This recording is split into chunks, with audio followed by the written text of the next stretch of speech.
Hello students, welcome to exam mastermind.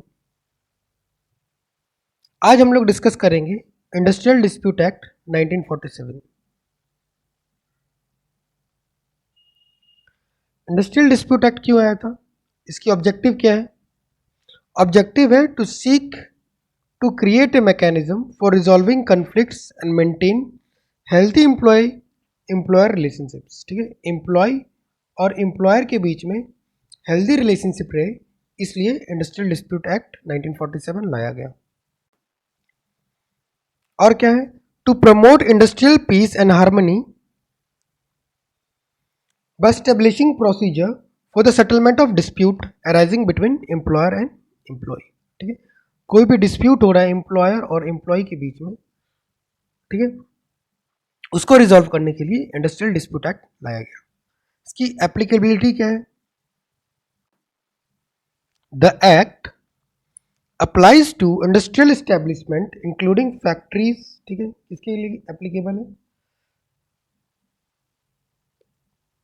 Factories के लिए, mines के लिए, प्लांटेशंस के लिए and certain other categories of organisations specified by central और स्टेट गवर्नमेंट।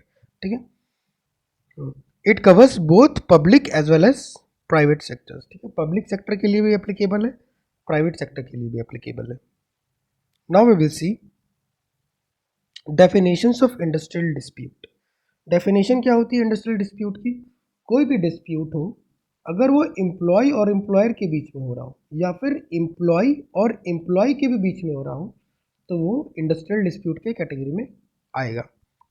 ठीक है, और ये एम्प्लॉयमेंट या फिर नॉन एम्प्लॉयमेंट मैटर पे भी हो सकता है। अगर एम्प्लॉयमेंट से रिलेटेड मैटर है या फिर एम्प्लॉयमेंट से रिलेटेड मैटर नहीं है, तो भी वो इंडस्ट्रियल डिस्प्यूट के कैटेगरी में आ सकता है। ठीक है, टर्म्स ऑफ एम्प्लॉयमेंट मतलब जो भी टर्म्स एंड कंडीशन है एम्प्लॉयमेंट की, उसको भी लेके डिस्प्यूट है तो वो इंडस्ट्रियल डिस्प्यूट के अंदर आएगा। ठीक है, या फिर कंडीशन ऑफ वर्क्स। ठीक है, जिस कंडीशन में आप काम कर रहे हैं उसको लेके डिस्प्यूट हो रहा है, तो भी वो इंडस्ट्रियल डिस्प्यूट के कैटेगरी में आएगा। ठीक है, हम लोग देखेंगे इंडस्ट्रीज क्या क्या होती हैं according to industrial dispute act. Industries के लिए ट्रिपल टेस्ट दिया गया है। ठीक है, ट्रिपल टेस्ट फॉर इंडस्ट्री क्या क्या है? सिस्टमैटिक वर्क होना चाहिए। ठीक है, cooperation between employer and employ होना चाहिए। किसी भी इंडस्ट्री को इंडस्ट्री तब कहलाया जाएगा जब वहाँ पे सिस्टमैटिक वर्क हो रहा हो, cooperation between employee and employer हो, production and distribution of goods and services to fulfil human needs not spiritual needs. इसका क्या मतलब है? जैसे कोई मंदिर है, ठीक है, मंदिर में क्या हो रहा है? प्रसाद का प्रोडक्शन हो रहा है जी, जो प्रसाद बांटा जाता है। ठीक है, तो क्या उस मंदिर को इंडस्ट्री कहा जाएगा? नहीं। क्यों? क्योंकि उसका स्पिरिचुअल और रिलीजियस नीड के लिए प्रसाद बनाया जा रहा है, ना कि बेचने के लिए या फिर किसी सर्विस के लिए। ठीक है, तो जो भी ह्यूमन नीड्स है उसके लिए कोई प्रोडक्शन या डिस्ट्रीब्यूशन ऑफ गुड्स हो रहा है, तो वो इंडस्ट्री के कैटेगरी में आएगा, वरना नहीं आएगा। करेक्ट।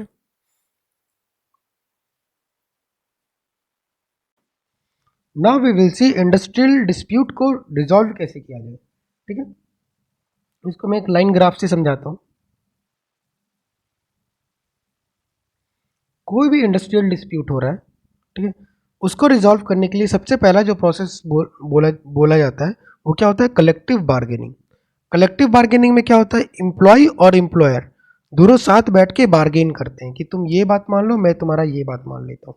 ठीक है, तो दोनों बैठ के बार्गेन करते हैं। ठीक है, अगर दोनों पार्टी एग्री हो जाती है तो डिस्प्यूट वहीं सेटल हो जाता है। अगर दोनों पार्टी एग्री नहीं होती है तो उसके बाद क्या होता है? उसके बाद हम लोग करते हैं कंसिलिएशंस। ठीक है, कंसिलिएशन कब करेंगे? जब भी जो भी पर्टिकुलर बार्गेनिंग है वो अनसक्सेसफुल हो। A conciliation is done if यहाँ पे नॉट हटा दीजिएगा, if dispute is not settle by bargaining. Bargaining से डिस्प्यूट सेटल नहीं हो रहा है तो हम लोग क्या करते हैं? कंसिलिएशन करते हैं। ठीक है, कंसिलिएशन के लिए क्या होता है? दो चीज हो सकता है। ठीक है, या तो एक कंसिलिएशन ऑफिसर अपॉइंट होगा या फिर कंसिलिएशन बोर्ड अपॉइंट होगा। ठीक है, कंसिलिएशन के लिए क्या होता है? कंसिलिएशन ऑफिसर अपॉइंट होता है या फिर कंसिलिएशन बोर्ड अपॉइंट होता है। ठीक है, अगर कंसिलिएशन से भी आपका मैटर सॉल्व नहीं हो रहा है, डिस्प्यूट रिजॉल्व नहीं हो रहा है, तो हम लोग किस पे जाते हैं? एडजुडिकेशन पे जाते हैं। अब एडजुडिकेशन में क्या होता है? एडजुडिकेशन के तीन लेबर है, लेबर कोर्ट, ठीक है, industrial tribunals and national tribunals. ठीक है, तो हम इन सब चीज़ों को डिटेल में पढ़ेंगे अभी कि सबसे पहले कलेक्टिव बार्गेनिंग होगा, वो फेल हुआ तो हम लोग कंसिलिएशन करेंगे, कंसिलिएशन फेल होने पे हम लोग कंपलसरी एडजुडिकेशन करते हैं। ठीक है, अब हम लोग ये चीज़ डिटेल में पढ़ेंगे। Now we will see a conciliation is done if dispute is not settled by bargaining. A conciliation officer under section 4 or a board of conciliation under section 5 is appointed for this. ठीक है, या तो conciliation officer appoint किया जाएगा सरकार के द्वारा या फिर बोर्ड ऑफ कंसिलिएशन किया जाएगा। ठीक है, जब भी ये कंसिलिएशन प्रोसीडिंग चल रही है तब तक हम लोग स्ट्राइक नहीं कर सकते। ठीक है, कंसिलिएशन पीरियड के दौरान भी हम लोग स्ट्राइक नहीं कर सकते +7 डेज। अगर कंसिलिएशन प्रोसीडिंग कंक्लूड हो जाने के 7 दिन बाद तक भी हम लोग स्ट्राइक नहीं कर सकते। ठीक है, ये बात याद रखिए। एक वर्कर्स कमेटी हम लोग को बनानी पड़ती है in case number of employees is greater than 100। अगर आपके एस्टेब्लिशमेंट में नंबर ऑफ एम्प्लॉयज 100 से ज़्यादा है तो आपको एक वर्क्स कमेटी बनाना पड़ता है। ठीक है, वर्क्स कमेटी बेसिकली होता क्या है, representative of employ and employer. ठीक है, अगर आपका कंसिलिएशन से भी डिस्प्यूट रिजॉल्व नहीं हो रहा है तो हम लोग क्या करेंगे, even after this if dispute is not settled then compulsory arbitration और adjudication is done through tribunals और लेबर कोड। अगर इसके बाद भी आपका डिस्प्यूट रिजॉल्व नहीं हो रहा है तो हम लोग क्या करते हैं, कंपल्सरी आर्बिट्रेशन या फिर एडजुडिकेशन करते हैं। अब ये जो आर्बिट्रेशन होती है वो वॉलेंट्री भी हो सकती है या फिर कंपल्सरी भी हो सकती है। वॉलेंट्री आर्बिट्रेशन भी हो सकता है, कंपल्सरी आर्बिट्रेशन भी हो सकता है। वॉलेंट्री में क्या होता है, सिर्फ ट्रेड यूनियन और एम्प्लॉयर के रिप्रेजेंटेटिव रहेंगे, लेकिन कंपल्सरी में क्या रहेगा, थर्ड पार्टी आर्बिट्रेटर रहेगा, मतलब एक इंडिपेंडेंट पर्सन अपॉइंट किया जाएगा। ठीक है, टू एडजुडिकेट द प्रोसेस। ठीक है, वही चीज़ है यहाँ कंसिलिएशन ऑफिसर अंडर सेक्शन 4 जो हम लोगों ने ऑलरेडी कवर कर लिया अभी। कंसिलिएशन ऑफिसर सेक्शन 4 के अकॉर्डिंग होता है, बोर्ड ऑफ कंसिलिएशन सेक्शन 5 के अकॉर्डिंग होता है।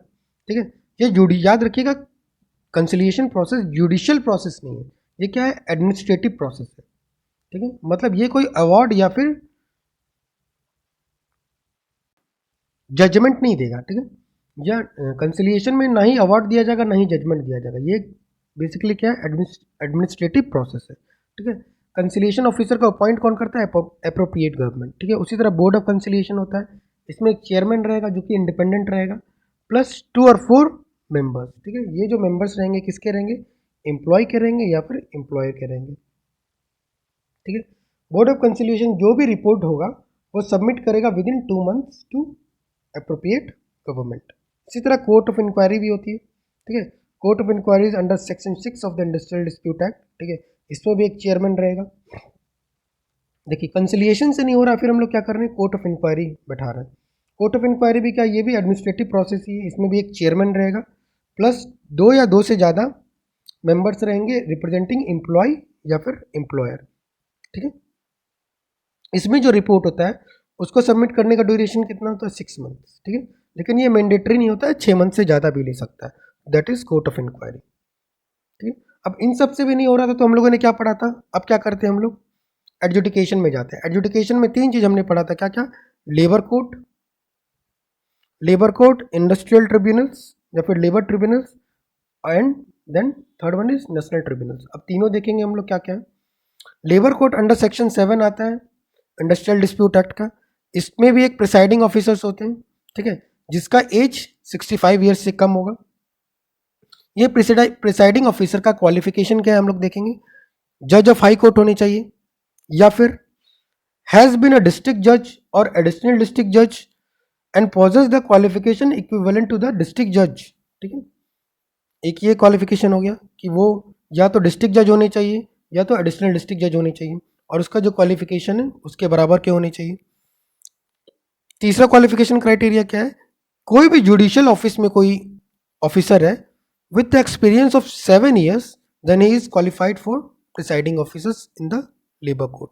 कोई भी जुडिशियल ऑफिसर अगर उसको 7 साल से ज़्यादा का एक्सपीरियंस है तो वो लेबर कोर्ट में प्रिसाइडिंग ऑफिसर बनने के बनने के लिए एलिजिबल है, ठीक है। And the last one is officer in labour court for 5 years. अगर वो लेबर कोर्ट में भी, जुडिशियल ऑफिस में नहीं बल्कि लेबर कोर्ट में भी ऑफिसर का काम कर रहा है with the experience of 5 years, then he is eligible for presiding officers in the labour court, ठीक है।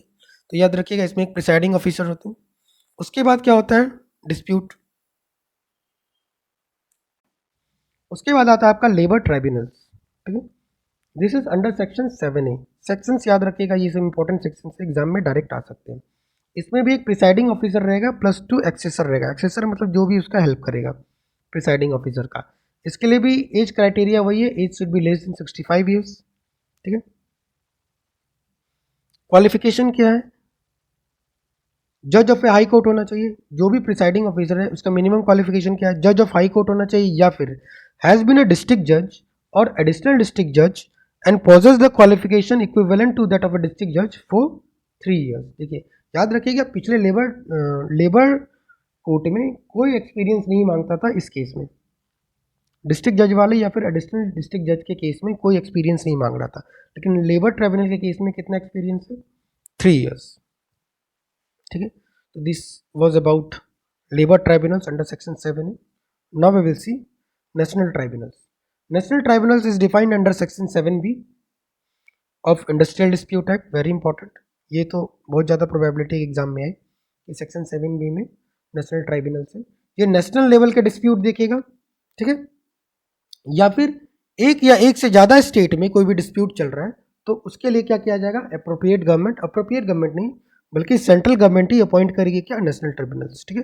नेशनल ट्रिब्यूनल सिर्फ और सिर्फ कौन करेगा, सेंट्रल गवर्नमेंट ही करेगा। इसमें भी एक प्रिसाइडिंग ऑफिसर रहेंगे और 2 एक्सेसर रहेंगे जो कि एज ए हेल्पर रहेंगे टू प्रिसाइडिंग ऑफिसर।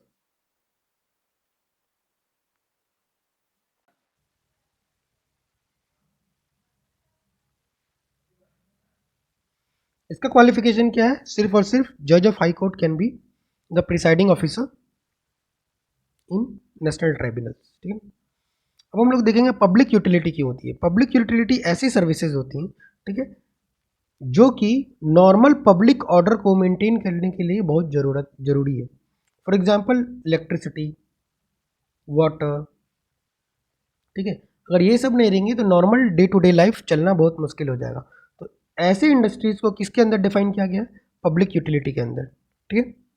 बेसिकली हम लोग स्ट्राइक का टॉपिक पढ़ रहे हैं अभी। स्ट्राइक्स में ये जो पब्लिक यूटिलिटी वाले आपके सर्विसेज रहते हैं, अगर वो स्ट्राइक में चले जाएंगे तो normal day to day life चलना बहुत मुश्किल हो जाएगा, ठीक है। इसलिए पब्लिक यूटिलिटी के वर्कर्स के, पब्लिक यूटिलिटी के जो इंडस्ट्रीज के वर्कर्स हैं, ठीक है, उसके स्ट्राइक्स में जाने के लिए कुछ टर्म्स एंड कंडीशंस हैं जो उनको फॉलो करना पड़ेगा। वो लोग अचानक से स्ट्राइक्स में नहीं जा सकते, क्योंकि अगर वो लोग अचानक से स्ट्राइक में जाएंगे तो जो भी day to day normal work है वो काफ़ी डिस्टर्ब हो जाएगा, क्योंकि ये सब बेसिक नीड है। तो पब्लिक यूटिलिटी में क्या क्या आता है, सैनिटेशन आता है, ठीक है, supply of electricity and water आता है, रेलवेज आता है, ठीक है, and other transport services, postal, telegraph और टेलीफोन सर्विसेज, ठीक है, ये सब पब्लिक यूटिलिटी के अंदर आते हैं, ठीक है। ये सब defined under section 22 of the act, ठीक है। अगर ये सब इन ग्राउंड के अंदर जा रहे हैं स्ट्राइक करने तो उनको इलीगल कहा जाएगा। वो सब ग्राउंड्स क्या है हम लोग देखेंगे वन बाय वन करके। पहला ग्राउंड है कि वो लोग बिना नोटिस दिए, 6 वीक का नोटिस उनको देना पड़ेगा स्ट्राइक से जाने से पहले, ठीक है। एक मैं इसको भी लाइन ग्राफ से समझा देता हूँ, ठीक है। Suppose this is 1 January, this is 14 जनवरी, ठीक है, दिस इज 6 वीक्स, ठीक है, 6 6 36, लेट्स से 6 फरवरी, ठीक है, हाँ, ठीक है। ये पूरा ड्यूरेशन कितना है, 6 वीक का है, ठीक है। तो जो भी मान लो 1 जनवरी को मैं जो भी है वर्कर्स वो नोटिस देते हैं कि हम लोग को स्ट्राइक पे जाना है, ठीक है, ठीक है। और वो नोटिस पीरियड कितना रहेगा, 6 मंथ का रहेगा। मतलब स्ट्राइक करना है हमें 6 मंथ नहीं, 6 वीक, इस 6 वीक के अंदर हमें स्ट्राइक कर लेना है, ठीक है। उसके जो फर्स्ट 14 डेज रहेंगे इस पे आप स्ट्राइक नहीं कर सकते, करेक्ट है। इसके जो first 14 with in 14 days of giving such notice, ठीक है, उसमें भी आप स्ट्राइक में नहीं जा सकते, अब स्ट्राइक पे कब जा सकते हो? इस पीरियड में जा सकते हो स्ट्राइक में, मतलब 14 जनवरी से 6 फरवरी तक आप स्ट्राइक पे जा सकते हो। ठीक है, अब इसमें भी एक कंडीशन है, आपको उस नोटिस में स्पेसिफाई करना पड़ेगा कि आप किस दिन स्ट्राइक कर रहे हो। ठीक है, फॉर एग्जाम्पल मैं 25 से 27 जनवरी तक मैंने नोटिस में डाला कि मैं इस पीरियड में स्ट्राइक करूंगा, तो आपको इसी पीरियड में स्ट्राइक करना होगा, ना आप इससे पहले कर सकते हैं ना आप इसके बाद कर सकते हैं। ठीक है, तो ये पीरियड में आप स्ट्राइक करने के लिए एलिजिबल होते हैं। उसमें भी आपको डेट स्पेसिफाई करना पड़ेगा कि इस तारीख को मैं स्ट्राइक पे जा रहा हूँ। अब उसी डेट पे आप स्ट्राइक पे जा सकते हैं, उसके अलावा नहीं जा सकते। यही चीज़ आपके पॉइंट्स में मेंशन है, मैं एक एक करके पढ़ देता हूँ। ठीक है, without giving employer notice of strike within 6 weeks, 6 week का आपको तो पहली बात एम्प्लॉयर को नोटिस देना पड़ेगा, और 14 डेज के अंदर तो आप जा ही नहीं सकते। वो नोटिस देने के बाद 14 नहीं 15 डे से आप स्ट्राइक पे जा सकते हैं। नाउ जो भी आपका विंडो था स्ट्राइक करने का, दैट इज 14 जनवरी टू 6 फरवरी, उसमें आप स्पेसिफाइड डेट में ही स्ट्राइक पे जा सकते हैं, ना ही उसके पहले जा सकते हैं ना ही उसके बाद जा सकते हैं। ठीक है, तो this was the condition for public utility. उसमें एक और कंडीशन क्या है, during the pendency of any conciliation proceedings, कोई कंसिलिएशन प्रोसीडिंग चल रहा है उस समय भी आप स्ट्राइक पे नहीं जा सकते, और +7 डेज। ठीक है, conciliation proceeding +7 days, conciliation proceeding का कंक्लूजन आ चुका है और +7 डेज उसके बाद भी आप स्ट्राइक पे नहीं जा सकते। कंसिलिएशन प्रोसीडिंग का कंक्लूजन आ गया है, उसके 8वें दिन से आप स्ट्राइक पे जा सकते हैं, 7 दिन तक स्ट्राइक पे नहीं जा सकते। ठीक है, ये सब कंडीशंस किसके लिए था? पब्लिक यूटिलिटी सर्विस के लिए। लेकिन कुछ कुछ कंडीशन जनरलाइज है जो कि पब्लिक यूटिलिटी के लिए भी है। ठीक है, open to utility section 23, sorry this is in the section 23, कि आप पब्लिक यूटिलिटी हो या फिर नॉन पब्लिक यूटिलिटी हो, दोनों के लिए क्या कंडीशंस है वो हम लोग देखेंगे। ठीक है, देखिए वो जो 6 वीक का नोटिस पीरियड था वो किसके लिए था? सिर्फ यूटिलिटी के, पब्लिक यूटिलिटी के लिए था। अब ये जनरल कंडीशन है, ये सबके लिए एप्लीकेबल है। क्या है वो conditions? During the pendency of conciliation proceedings +7 days. ठीक है, ये तो उसमें भी था, ये सबके लिए एप्लीकेबल है। ठीक है, during the pendency and 2 months after the conclusion of proceeding before a labour court, किसी भी कोर्ट में, लेबर कोर्ट में जब भी प्रोसीडिंग चल रहा है तो आप स्ट्राइक नहीं कर सकते। अब लेबर कोर्ट्स ने अपना कंक्लूजन सुना दिया, रिवॉर्ड सुना दिया, ठीक है, या फिर जजमेंट दे दिया। अब जजमेंट के 2 महीने तक आप स्ट्राइक नहीं कर सकते। फॉर एग्जाम्पल लेबर कोर्ट में, ठीक है, फॉर एग्जाम्पल इतनी दूर तक लेबर कोर्ट का प्रोसीडिंग चल रहा है, आप इस पर तो स्ट्राइक नहीं कर सकते। ठीक है, फॉर एग्जाम्पल 1 जनवरी को लेबर कोर्ट ने अपना जजमेंट सुना दिया। ठीक है, तो उसके 2 मंथ्स मतलब जनवरी और फरवरी पूरा आप स्ट्राइक नहीं कर सकते। आप सीधे स्ट्राइक कब कर सकते हैं? मार्च में। तो वही बात यहाँ मेंशन है, during the pendency and 2 months after the conclusion of proceeding before labour court, tribunal और नेशनल ट्राइब्यूनल। ठीक है, कोई आर्बिट्रेशन हो रहा है तो भी आपका 2 मंथ का पीरियड है। ठीक है, नाउ जो भी आपका सेटलमेंट और अवॉर्ड किया गया है उसमें कोई पीरियड मेंशन है, उस समय तक भी आप स्ट्राइक नहीं कर सकते। During any period in which a settlement or award is in the operation and in respect of any of the matter covered by the settlement or award. ठीक है, अब अवॉर्ड में ये मेंशन है कि आप 4 महीने तक स्ट्राइक नहीं कर सकते, तो आप स्ट्राइक नहीं कर सकते। ठीक है, हम लोग देखेंगे under section 21 strike is what? Strike is cessation of work by workers. अगर वर्कर ने काम करना बंद कर दिया है तो उसे क्या कहते हैं? स्ट्राइक। लेकिन अगर एम्प्लॉयर ने काम करना बंद कर दिया तो उसे क्या कहते हैं? लॉकआउट। ये मैंने ऑलरेडी कवर करके रखा है कोर्ट्स में, कोर्ट्स एंड इंडस्ट्रियल रिलेशन में ऑलरेडी मैंने स्ट्राइक्स एंड लॉकआउट्स को डिटेल में डिफाइन किया है। अगर आप देखना चाहते हैं तो हमारे प्लेलिस्ट में जाके विजिट कर सकते हैं।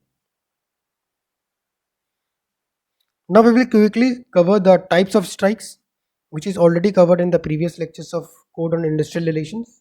तो हम लोग काफ़ी जल्दी से ये टाइप्स ऑफ स्ट्राइक्स कवर कर लेंगे।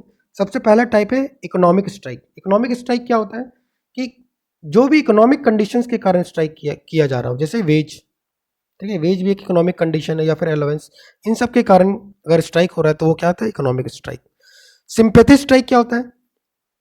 सिंपैथी स्ट्राइक क्या करते हैं, यूनियन या वर्कर दूसरे स्ट्राइक्स को ज्वाइन कर लेते हैं, ठीक है। कोई बंदा पहले कोई ऑर्गेनाइजेशन पहले से स्ट्राइक कर रहा है, उसको जाके ज्वाइन कर लेना दूसरे इंडस्ट्रीज के द्वारा या फिर ट्रेड यूनियन के द्वारा, उसे का क्या कहा जाता है, सिंपैथी स्ट्राइक।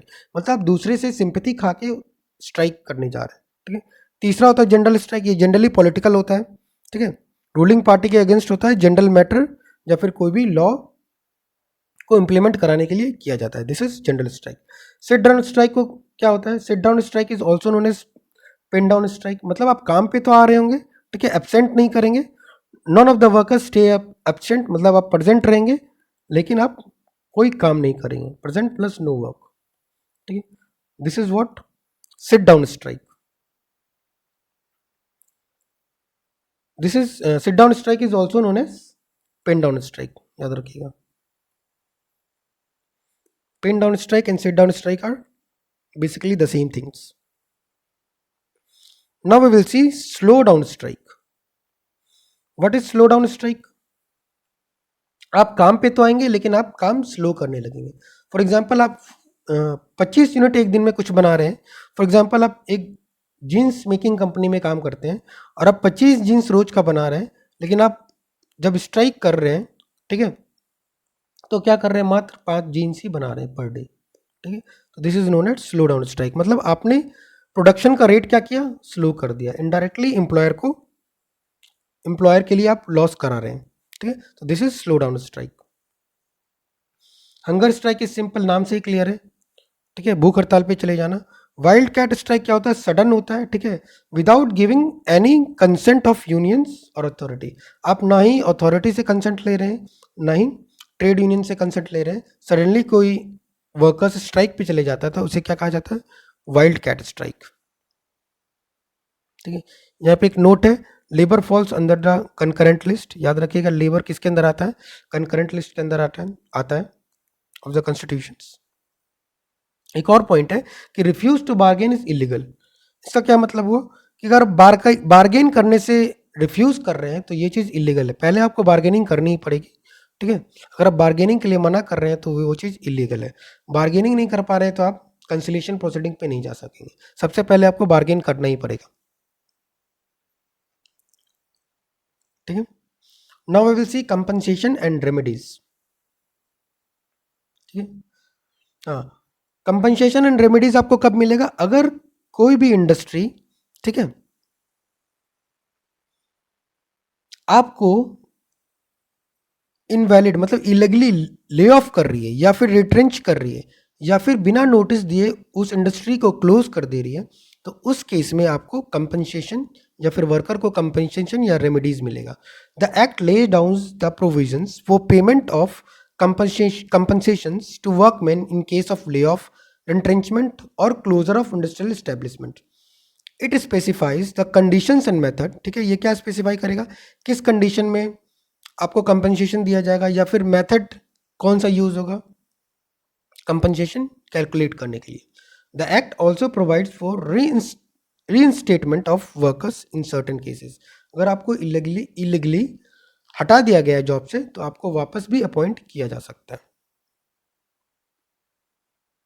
ठीक है। Now we will see unfair labour practices. Unfair labour practices क्या होता है, it is defined in schedule 7 of industrial dispute act 1947।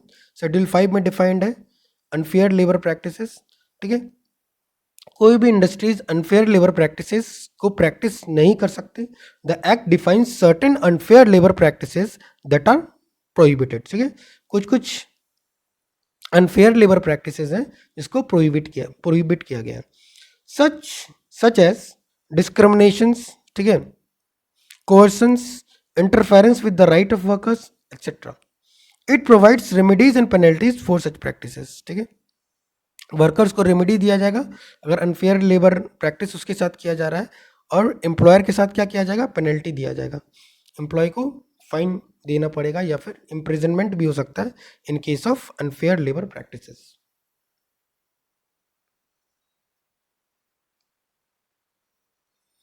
Now we will see notice of change. Notice of change का क्या मतलब हुआ, अगर आप कोई भी ड्रास्टिक चेंज कर रहे हो अपने स्टेब्लिशमेंट में, फॉर एग्जांपल आप अचानक से आप ले ऑफ कर रहे हो, ठीक है, अचानक से आप ले ऑफ कर रहे हो, ठीक है, या फिर रिट्रेंच कर रहे हो, या फिर इंडस्ट्री को क्लोज कर रहे हो, ठीक है, इन सब केस में आपको वर्कर्स को प्रायर नोटिस देना पड़ेगा, ठीक है। अगर आप नोटिस नहीं देते हो तो ये चीज इलीगल है। तो वही चीज मेंशन है, the act mandates that employer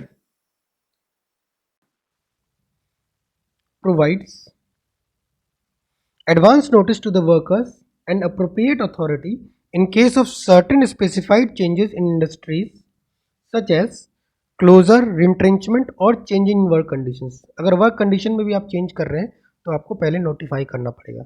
this allows for discussion and consultation before implementing such changes, ठीक है। ये क्यों किया जाता है? ताकि डिस्कशन हो सके, कंसल्टेशन हो सके वर्कर के साथ before implementing such drastic changes. Now we will see the penalties under the Industrial Dispute Act 1947। Section 29 में कहा गया कि अगर कोई भी अवार्ड कब होता है? जब लेबर कोर्ट या इंडस्ट्रियल ट्रिब्यूनल या फिर नेशनल ट्रिब्यूनल ये क्या करते हैं? अवार्ड्स देते हैं। मतलब अवार्ड्स का मतलब क्या हुआ? अवार्ड्स का क्या मतलब हुआ? जजमेंट। ये जो जजमेंट दे रहे हैं, ठीक है, अगर आप उसको कंप्लाई नहीं कर रहे हो, मतलब उस जजमेंट को नहीं मान रहे हो, तो क्या करना पड़ेगा? 6 मंथ तक का आपको जेल हो सकता है, ठीक है, 6 मंथ जेल विथ फाइन्स और बोथ, ठीक है, 6 मंथ का जेल भी हो सकता है आपको और फाइन भी हो सकता है। अगर जजमेंट आने के बाद भी अगर आप कंप्लाई नहीं कर रहे हैं तो आपको 200 रुपीज़ फाइन्स पर डे देना पड़ेगा, ठीक है। अगर आप इलीगल स्ट्राइक कर रहे हो तो आपको 1 मंथ का जेल या फिर 50 रुपये का फाइन तक हो सकता है। इलीगल स्ट्राइक बाय ए वर्कमैन। अगर लॉकआउट अगर इलीगल है, कोई एम्प्लॉयर इलीगल लॉकआउट कर रहा है तो उससे क्या हो सकता है? फाइन अप टू 1000 रुपीज़ देना पड़ेगा या फिर 1 महीने का जेल भी हो सकता है। Correct. Now we will see financial assistance to illegal strike. अगर आप कोई भी इलीगल स्ट्राइक या फिर लॉकआउट है उसको फाइनेंशियली असिस्ट कर रहे हैं, मतलब आप हेल्प कर रहे हो इलीगल स्ट्राइक को प्रमोट करने के लिए या फिर सस्टेन करने के लिए, तो आपको क्या हो सकता है? 6 मंथ का जेल हो सकता है प्लस 1000 रुपीज़ फाइन हो सकता है, ठीक है। Now the last penalty is lay off, या फिर आप रिट्रेंचमेंट कर रहे हो विदाउट प्रायर नोटिस, जो हम लोगों ने पढ़ा, बिना नोटिस दिए आप अगर ले ऑफ कर रहे हो या रिट्रेंच कर रहे हो तो भी आपको 1 मंथ का जेल हो सकता है या फिर 1000 रुपये का फाइन हो सकता है। याद रखिएगा 6 मंथ का जेल 2 केस में है। किस किस केस में है? अगर आप फाइनेंशियल असिस्टेंस दे रहे हो, ठीक है, फॉर इलीगल स्ट्राइक तो 6 मंथ का जेल हो सकता है, या फिर आप अवार्ड को फॉलो नहीं कर रहे हो तो 6 मंथ का जेल होगा, ठीक है। और इलीगल स्ट्राइक या फिर लॉकआउट है तो क्या है? सिर्फ 1 मंथ का इम्प्रिजनमेंट है। फाइन अलग अलग है, स्ट्राइक के केस में 50 रुपये है और इलीगल लॉकआउट के केस में 1000 रुपये। ये लॉजिकल भी है क्योंकि वो एम्प्लॉयर है, एम्प्लॉयर के लिए फ़ाइन ज़्यादा है, जो वर्कर्स हैं उसके लिए फ़ाइन कम है, ओनली 50 रुपीज़, ठीक है। तो ऐसे याद करने में आपको हेल्प हो सकता है, ठीक है। और ब्रीच के लिए 200 रुपीज़ पर डे फाइन है एम्प्लॉयर के लिए। याद रखिएगा जनरली एम्प्लॉयर के लिए ज़्यादा फाइन है, वर्कमैन के लिए सिर्फ 50 रुपये फाइन है, ठीक। हाँ, यहाँ भी देखिए, जो भी आप बिना नोटिस का अगर निकाल रहे हैं तो भी ये एम्प्लॉयर के लिए ज़्यादा फाइन कितना है? 1000 रुपीज़, ठीक है। तो that is all about today's lecture. If you are liking my effort please subscribe to my channel. अगर आपको कोई डाउट है लेक्चर के रिगार्डिंग या फिर आप कुछ सजेशन देना चाहते हैं तो आप हमें कमेंट सेक्शंस में कमेंट कर सकते हैं। That's all for today. Thank you. Have a nice day.